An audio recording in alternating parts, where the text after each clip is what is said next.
अब हम लोग आते हैं ल्यूसीन। ल्यूसीन पर same structure is your job कि हमें कैसे कैसे स्ट्रक्चर्स को याद करना है। तो सिंपल है, देखिए ये बिल्कुल वैलिन की ही तरह है। वैलिन की तरह क्या है, देखिए ये वैलिन में ये था, ये पोर्शन था, बस एक बीच में क्या आ गया है, CH2 ग्रुप। ये बस एक आपने ऐड किया और CH3 सेम वैलिन क्या है, आप CH3 ऐसे इस तरीके से भी बना सकते हैं जैसे वैलिन का आपने बनाया था, सेम वही स्ट्रक्चर है। तो बहुत आसान है याद रखना भी। तो नेक्स्ट ये पूरा जो है साइड चेन है ल्यूसीन का, और इसके बाद ये भी एक ब्रांच चेन अमाइनो एसिड है, वो तो हमें दिख ही रहा है। ये भी, और ये ज्यादातर कहाँ पाई जाती है, अल्फा हेलाइसिस का, जैसे कि हमने कहा कि पूरी एक लिस्टिंग मिल जाएगी कि किसकी कहाँ ज्यादा बेटर प्रोपेंसिटी है होने की, राइट। और ये क्योंकि ये पूरा जो है रिलेट कर रहा है सेल बायोलॉजी से, तो ऑब्वियस सी बात है मैम डिस्कस करेंगी, क्योंकि वहां पे इसका एक इम्पॉर्टेंट रोल होता है एमटोर पाथवे में। तो अभी के लिए फिलहाल अगर आप इतना याद करें, इस स्टेटमेंट को ध्यान में रखें अभी के लिए, फिर आप उसको वहां पे कनेक्ट कर लीजिएगा, क्योंकि अभी हम लोग डिस्कस करेंगे will go far away, right. तो नेक्स्ट हम लोग आते हैं आइसोल्यूसिन पर। आइसोल्यूसिन का स्ट्रक्चर भी बहुत सिंपल है, बस आपको ध्यान में रखना है कि हमें किस तरीके से चीज को याद करना है। तो this is a whole side chain of isoleucine. Isoleucine में एक इंपॉर्टेंट चीज क्या है कि इसके पास एक एडिशनल एसिमेट्रिक कायरल सेंटर होता है। बहुत डिटेल हम लोग कायरल के बारे में बात कर चुके हैं। तो किस तरीके से ये एक कार्बन हो गया जिससे 1 2 3 ये पूरा एक ग्रुप अटैच है, फिर एक ये हो गया जहां पे एक ये हो गया, ये ग्रुप हो गया और ये ग्रुप हो गया। तो ये हमारे पास एक एडिशनल कायरल सेंटर होता है। ये भी कहाँ ज्यादा पाया जाता है, बीटा स्ट्रैंड, राइट। और इसके आइसोमेरिक फॉर्म भी होते हैं, पर हमारे बॉडी में जो है या प्रोटीन में जो फॉर्म पाया जाता है वो एक ही फॉर्म पाया जाता है। आइसोमेरिक फॉर्म क्या है, एक अलग फॉर्म उसके जैसा ही विद अ माइनर वेरिएशन, ठीक। तो बहुत ज्यादा इसके बारे में सच कुछ नहीं है ध्यान में रखने वाला, जो है वो हम लोग ऑलरेडी डिस्कस कर ही रहे हैं। तो और एक और जो हम लोग बायोटीन लेते हैं, मींस विटामिन B7 या H बोलते हैं, जो कि बहुत बहुत इंपॉर्टेंट होता है ल्यूसीन और आइसोल्यूसिन के कैटाबॉलिज्म में। तो इतना ध्यान रखेंगे आप लोग। हाँ, एक और चीज है कि जो भी आपके ब्रांच चेन अमाइनो एसिड अभी हम लोगों ने डिस्कस किया, वैलिन, ल्यूसीन, आइसोल्यूसिन, ये जो ब्रांच चेन अमाइनो एसिड हैं, ये अमाइनो एसिड अगर कैटाबोलाइज प्रॉपरली ना हो, अगर ये कैटाबॉलिज्म इनका ना हो, डिग्रेडेशन प्रॉपरली ना हो, तो ये क्या होंगे, ये एक्यूमुलेट होते जाएंगे, ये हमारी बॉडी में एक्यूमुलेट होते जाएंगे। अगर ये हमारी बॉडी में एक्यूमुलेट होंगे तो क्या होगा, इनका कंसंट्रेशन तो इंक्रीज होगा ही, प्लस और भी टॉक्सिक बाई प्रोडक्ट्स बनने लगेंगे, और भी टॉक्सिक बाई प्रोडक्ट्स बनने लगेंगे, जो कि बॉडी के लिए बहुत हार्मफुल होंगे। और यूरिन डिसऑर्डर, राइट, इसको हम कहते हैं मैपल, यूरिन में मैपल सिरप लाइक ओडर आएगा, तो इसको हम कहते हैं मैपल सिरप यूरिन डिजीज, ठीक है, याद रखिएगा। इसके रिलेशन में है ये, ठीक है। इसमें पर्सन जो है सीजर और मेटाबॉलिक डिसऑर्डर ये सब फेस करता है, तो ये सारी प्रॉब्लम है। तो बस इतना ही याद रखिए, ठीक है, मैपल सिरप यूरिन डिजीज। जैसे कि हम लोगों ने कहा, मैं बार बार इस चीज को बोल रही हूँ कि जब भी, जैसे कल हम लोगों ने बात की थी कि सारा कुछ मर्ज आउट करने में किससे कौन से डिजीज हो रही है, क्या फंक्शन है, तो पूरा एक लिस्टिंग वो आप लोग भी क्रिएट कर सकते हैं और यहाँ से भी प्रोवाइड किया जाएगा। नेक्स्ट है मेथियोनिन। मेथियोनिन बहुत सिंपल स्ट्रक्चर, CH2CH2H, फिर लास्ट में CH3 सल्फर से जुड़ा हुआ होता है। तो ये आपकी मेथियोनिन की साइड चेन है और इसको ध्यान में रखिएगा। ओके, तो ये बड़ी alpha large aliphatic side chain होती है which includes थायोईथर group, SH group, right. यहाँ पे आप देख रहे होंगे थायल ग्रुप है। सेकेंडरी स्ट्रक्चर ज्यादातर कहाँ पाया जा रहा है, अल्फा हेलाइसिस में, right. Sulphur containing amino acid है, ठीक। पर ये जो है बॉन्डिंग में पार्टिसिपेट नहीं करता, क्योंकि अगर आपसे कोई पूछता है कि 20 अमाइनो एसिड में कौन से ऐसे अमाइनो एसिड है जिनके ऊपर जिनके पास सल्फर ग्रुप प्रेजेंट है तो आप नाम लेते हैं मेथियोनिन और cysteine. Methionine non polar amino acid है, सिस्टीन पोलर अमाइनो एसिड की कैटेगरी में हम कैटेगराइज करते हैं। पर जो उसका सल्फर ग्रुप है वो बॉन्डिंग में इन्वॉल्व हो रहा है, पर यहाँ पे इस तरह का नहीं इन्वॉल्वमेंट दिखता है, ठीक है। और बायोकेमिकल पाथवे में हम एक नाम आता है एस एडेनोसिल मेथियोनिन, राइट, जो कि मिथाइल ये एक एंजाइम में पार्टिसिपेट करता है और यहाँ पे क्या होता है, मिथाइल डोनर की तरह ये बिहेव करता है। तो मिथाइल डोनर कौन, मेथियोनिन अमाइनो एसिड, ठीक है, इसमें मेथियोनिन प्रेजेंट होता है। और ये मेथियोनिन क्यों प्रेजेंट होता है, क्योंकि वो मिथाइल डोनेट करने में हेल्प करता है in many of the biochemical pathways, ठीक है। This is not so important, but हाँ ये है कि बस थोड़ा सा ये याद रखना कि हाँ लेग्यूम्स में जो है मेथियोनिन कंटेंट जो है वो कम होता है। बहुत कहाँ ज्यादा होता है आपको इससे ज्यादा इम्पोर्टेंट वो बात इम्पोर्टेंट नहीं है। ये इम्पोर्टेंट है कि हाँ कुछ ऐसे लेग्यूम मतलब लेग्यूम्स में मेथियोनिन का कंसंट्रेशन कम होता है, राइट। और आप पता ही होगा न्यूरॉन्स में एक चीज होती है जिसको हम कहते हैं माइलिनेशन। माइलिनेशन का मतलब क्या होता है, न्यूरॉन्स के ऊपर एक माइलिन शीट होती है जिससे कि क्या होता है कि हमारी जैसे भाई न्यूरॉन्स में क्या कैरी ऑन हो रहा है, एक तरह से चार्ज आयंस जो है वो कैरी ऑन होते हैं, जिसको हम कहते हैं इलेक्ट्रिसिटी की तरह बिहेव कर रहे हैं।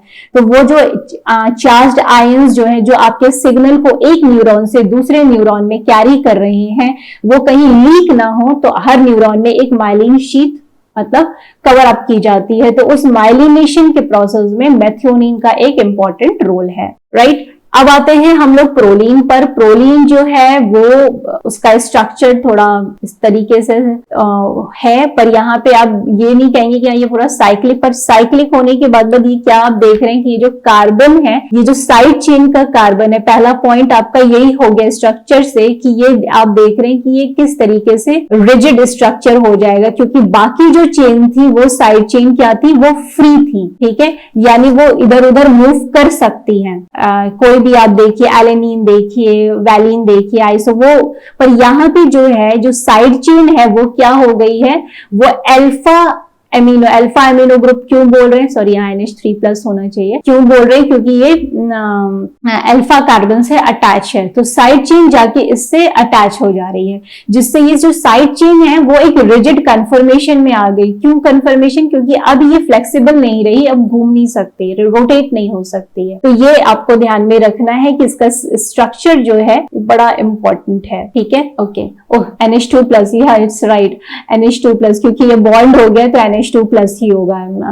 वेरी सॉरी फॉर दिस कि NH3 में ये सही लिखा हुआ है NH2+। तो ये एक ऐसा अमाइन, यहाँ पे हर जगह अगर आप लोगों ने देखा हो NH3 जुड़ा हुआ था, पर यहाँ पे क्या है NH2+ फॉर्म है। तो यही एक ऐसा अमाइनो एसिड है जिसके पास क्या है, इम्यूनो ग्रुप प्रेजेंट है। This is immuno not amino, ठीक है। NH3 होता है तो हम लोग बोलते हैं अमीनो, यहाँ पे क्या है इम्यूनो, राइट। तो this is the only amino acid, okay. Side chain में अभी हम लोगों ने बात की, bonded to both the nitrogen and alpha carbon. तो जो इसकी साइड चेन है अल्फा कार्बन के साथ जुड़ी होने के साथ साथ वो अपने अल्फा नाइट्रोजन ग्रुप के साथ भी अटैच है, जिसकी वजह से साइड चेन जो रिस्ट्रिक्ट हो जाती है और फ्री रोटेशन अब पॉसिबल नहीं है। NC अल्फा के बीच जो एक फ्री रोटेशन होता है वो अब पॉसिबल नहीं है, ठीक है। और ये ज्यादातर कहाँ प्रेजेंट होती है, बीटा हेलाइसिस में ये प्रेजेंट होती है। बट और एक और पॉइंट क्या हमने पहले भी डिस्कस किया था कि ये हेलिक्स ब्रेकर की तरह बिहेव करते हैं, ठीक है, वो भी हम लोग अभी आएगा ही, हेलिक्स ब्रेकर।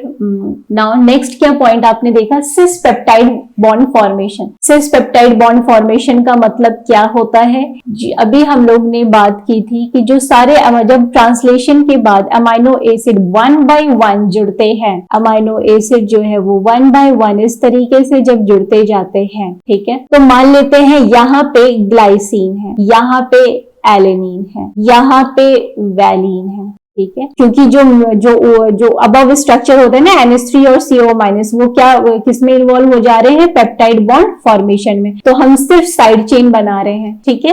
तो और यहाँ पे फिर मैंने जोड़ दिया, यहाँ पे मैंने जोड़ दिया ल्यूसीन। अब आप देख रहे होंगे कि हम जो भी साइड चेन बना रहे हैं, क्या बना रहे हैं, ट्रांस कन्फर्मेशन में बना रहे हैं। क्यों? अगर इस वाली चेन को हम यहाँ पे कर दें तो क्या होगा, स्टीरिक हिंड्रेंस कॉज होगा, वो स्टेबिलिटी मेंटेन नहीं कर पाएगा। तो इस तरीके से क्या है कि ट्रांस कन्फर्मेशन में साइड चेन का ओरिएंटेशन होता है। और पेप्टाइड प्रोटीन मान लेते हैं, अब यहाँ पे फिर से CH3 है, और प्रोलीन जब अगर प्रेजेंट होगा तो प्रोलीन जो प्रेजेंट होगा वो क्या होगा, वो इसी तरीके से प्रेजेंट होगा, राइट। ये प्रोलीन प्रेजेंट होगा, तो प्रोलीन इसी साइड होगा, क्योंकि वो सिस पेप्टाइड कन्फर्मेशन में रहना ज्यादा पसंद करता है, ठीक है। क्यों? क्योंकि रोटेशन की पॉसिबिलिटी इसमें क्या हो जाती है, रिड्यूस हो जाती है। इस वजह से वो सिस पेप्टाइड बॉन्ड फॉर्मेशन में रोल प्ले करेगा। पर कभी कभी ऐसा भी हो सकता है कि भाई प्रॉपर स्टेबिलिटी के लिए प्रोटीन को ट्रांस कन्फर्मेशन में लाना ही लाना है, ठीक सॉरी, ट्रांस कन्फर्मेशन में लाना ही लाना है। तो उसके लिए क्या होते हैं,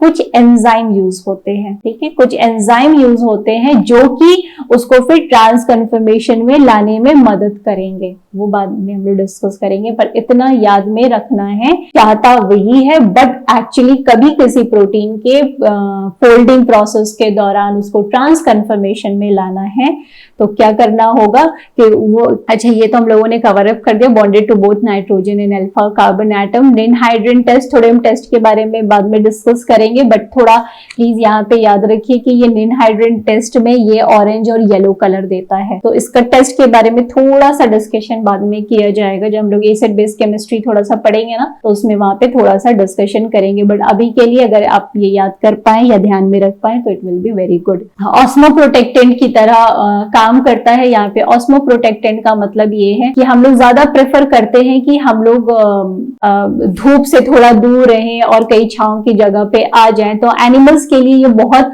इजी है कि अगर उनको बहुत ज्यादा हीट अप सन की लग रही है तो वो कहीं छांव में जा सकते हैं। But what about plants?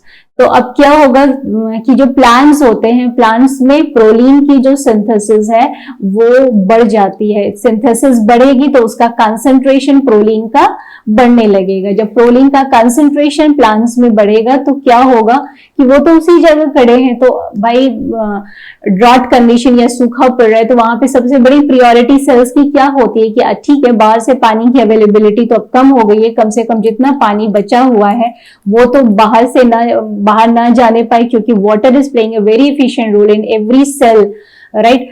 तो वहां पे क्योंकि उसको मेटाबॉलिक एक्टिविटी करनी है, प्रोटीन्स को जिंदा रखना है, एंजाइम्स की एक्टिविटी करनी है, तो जो बाकी बचा पानी एटलीस्ट वो बाहर ना जा पाए। तो प्रोलीन की सिंथेसिस सेल में ज्यादा बढ़ने से क्या होगी, इसकी विस्कोसिटी इंक्रीज हो जाएगी। जब विस्कोसिटी इंक्रीज होगी तो हमें क्या देखने को मिलता है कि भाई यहाँ पे सेल का जो अब साइटोप्लाज्म है वो थोड़ा गाढ़ा हो गया है। तो जाहिर सी बात है कि जो वाटर है उसको सस्टेन कर लिया गया है, अपने ही अंदर वो रखा हुआ है, और जिसकी वजह से वाटर लीकेज रिड्यूस हो जाएगा और इस तरीके से वो ऑस्मो प्रोटेक्टेंट की तरह काम करता है। Next extremely important point is collagen is rich in proline. तो कोलेजन में ही बहुत डिटेल में कोलेजन प्रोटीन, क्योंकि in association with direct question plus conceptual question plus Ramachandran plot question पूछे जाते हैं, तो कोलेजन में हमें वैसे ही डिटेल में डिस्कशन करना है, तो हम यहाँ उतना टाइम हम लोग नहीं लगाएंगे, पर अपने इस पॉइंट को जरूर याद में रखेंगे कि कोलेजन जो है वो प्रोलीन में रिच होता है, और प्रोलीन में जो वो कोलेजन में जो प्रोलीन प्रेजेंट होता है वो मॉडिफाइड प्रोलीन होता है। हम लोगों ने शुरू में ही किसी स्लाइड में बात की थी, in the form of 4 hydroxyl proline. Modification हो जाता है, राइट, ट्रांसलेशन के बाद। तो यहाँ पे एक सिंपल सा दिया हुआ है पिक्टोरियल प्रेजेंटेशन कि ये जो प्रोलीन है, प्रोलीन जो है हाइड्रोक्सिलेज एंजाइम की प्रेजेंस में हाइड्रोक्सी प्रोलीन में चेंज हो जाता है। यही जो है कहाँ इस्तेमाल किया जाता है आपके, ये इस्तेमाल किया जाता है कोलेजन के फॉर्मेशन में, कोलेजन के फॉर्मेशन में इस्तेमाल किया जाता है। और इस एंजाइम की एक्टिविटी के लिए एक जो कंपोनेंट इंपॉर्टेंट होता है वो कौन सा होता है, vitamin C means ascorbic acid. इसीलिए कहा गया है कि अगर एस्कॉर्बिक एसिड की कमी हो जाएगी, ये भी अभी थोड़ा सा इसको रिलेट करिए फिर वहां आएंगे, तो ये क्वेश्चन क्योंकि बड़ा इंपॉर्टेंट है। इसकी अगर कमी हो जाती है तो उसकी वजह से क्या होगा कि 4 हाइड्रोक्सी प्रोलीन का फॉर्मेशन नहीं होगा। क्यों? क्योंकि इस एंजाइम को, हाइड्रोक्सिलेज एंजाइम को काम करने के लिए किसकी मदद की जरूरत है, विटामिन सी की। तो वो फॉर्मेशन जब 4 हाइड्रोक्सिल प्रोलीन का नहीं होगा तो उसकी वजह से कोलेजन के फॉर्मेशन में दिक्कत आने लगेगी। ठीक है, तो जब कोलेजन का फॉर्मेशन अच्छे से नहीं होगा तो ऑब्वियस सी बात है कि ये जो किसी न किसी डिजीज को वो करेगी। डिजीज के बारे में भी हम लोग डिस्कस करेंगे। ठीक है, तो उसमें जो अभी जिस डिजीज का बात कर रहे हैं, scurvy, that leads to bleeding of gums.